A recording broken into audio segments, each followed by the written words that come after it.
Depuis plus de 10 ans, l'UOSIA, l'Union régionale des structures d'insertion par l'activité économique, accompagne les structures du réseau dans l'obtention de leur label qualité. Les démarches qualité permettent aux structures de travailler dans de meilleures conditions avec leurs bénéficiaires. Monsieur Cédric Labamao, délégué régional adjoint et responsable qualité à destination des structures du réseau de l'UOSIA, nous en dit plus. Le paradigme qui dit qu'aujourd'hui l'association d'il y a 20 ans n'est plus l'association actuelle.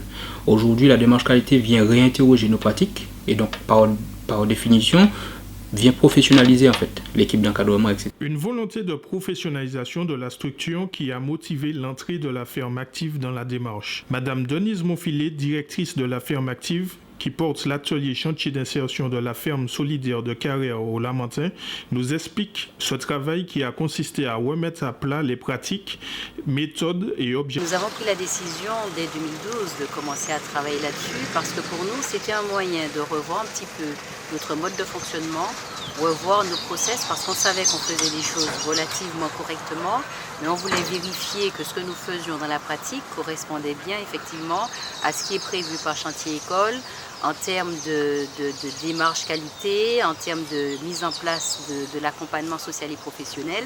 Donc c'est une manière pour nous de vérifier que notre pratique correspondait bien effectivement au cahier des charges de Chantier École.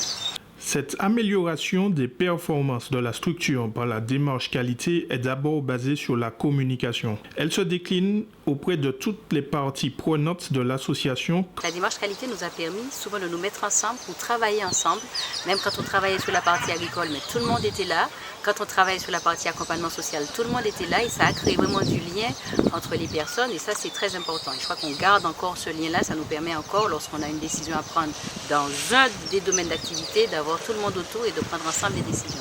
Un label DAC, démarche d'amélioration qualitative, qui vient encore plus renforcer la crédibilité de la structure vis-à-vis de ses partenaires. Je pense que c'est une bonne chose pour les financeurs, que sont la direction du travail, les collectivités territoriales, de comprendre un petit peu ce qui se passe ici. Alors c'est vrai qu'ils avaient une vision peut-être un peu édulcorée de la ferme d'insertion. C'est vrai qu'on entend dire qu'il y a un bon travail qui se fait, mais là vraiment, maintenant qu'on a un écrit, qu'on a un label qui certifie effectivement ce que nous mettons en place ici et de qualité, je pense que c'est un plus aujourd'hui pour Active. Félicitations donc à l'ensemble de l'équipe, à la fois le personnel polyvalent et la direction d'Active. L'UOSIA est persuadé que cette distinction permettra à l'association d'obtenir la reconnaissance souhaitée de ses pratiques et du savoir-faire dans le social.